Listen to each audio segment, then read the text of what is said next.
पहली महिला राष्ट्रपति प्रतिभा पाटिल भारत देश का गौरव हैं।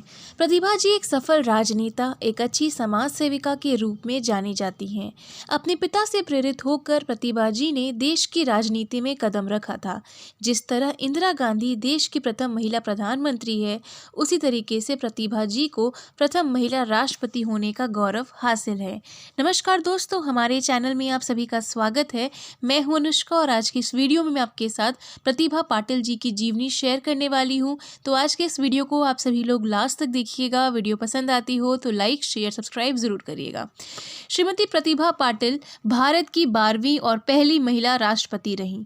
इनका जन्म 19 दिसंबर 1934 को महाराष्ट्र के जलगांव जिले के नंदगांव गांव में हुआ था।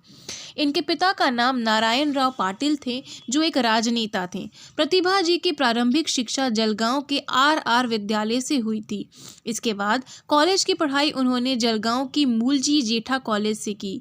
कानून की पढ़ाई के लिए वे सरकारी लॉ कॉलेज मुंबई चली गईं। आगे इन्होंने राजनीति विज्ञान एवं अर्थशास्त्र में मास्टर की डिग्री प्राप्त की। स्कूल के दिनों से ही इनका रुझान खेल की तरफ बहुत ज़्यादा था। कॉलेज में आकर इन्होंने बहुत सारी गेम्स में भाग लिया। टेबल टेनिस की ये बहुत बेहतरीन खिलाड़ी थी।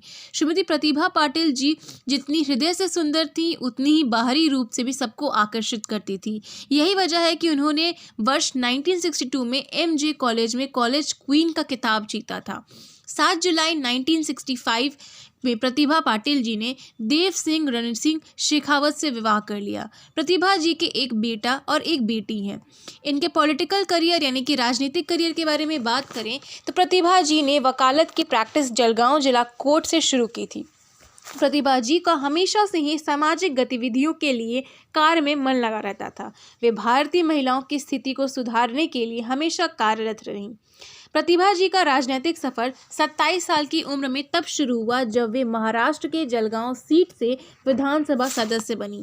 वर्ष 1962 से लगातार 4 साल तक प्रतिभा जी मुक्ति नगर विधानसभा से भारतीय राष्ट्रीय कांग्रेस की टिकट प्राप्त कर जीतती रहती थी और एमएलए के पद पर विराजमान रहीं। महाराष्ट्र के भूतपूर्व प्रधानमंत्री यशवंतराव चौहान और कांग्रेस के वरिष्ठ नेता से वे बहुत अधिक प्रभावित हुई। यही वजह है कि राजनीति से जुड़ी हर छोटी बात वे इनसे पूछती और उनसे समझकर कार्य करती। महाराष्ट्र विधानसभा में कई साल वे अलग अलग पद पर कार्यरत रहीं।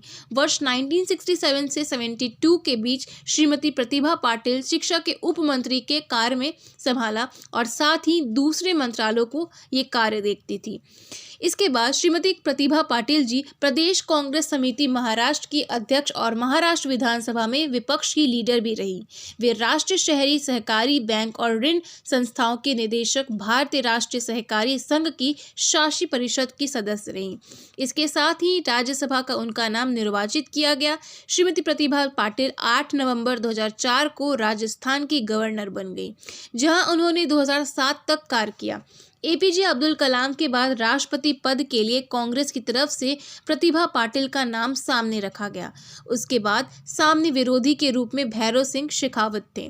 25 जुलाई 2007 को अपने विरोधी भैरव सिंह शेखावत को 3 लाख वोटों से हराकर श्रीमती प्रतिभा पाटिल राष्ट्रपति के पद पर विराजमान हो गई।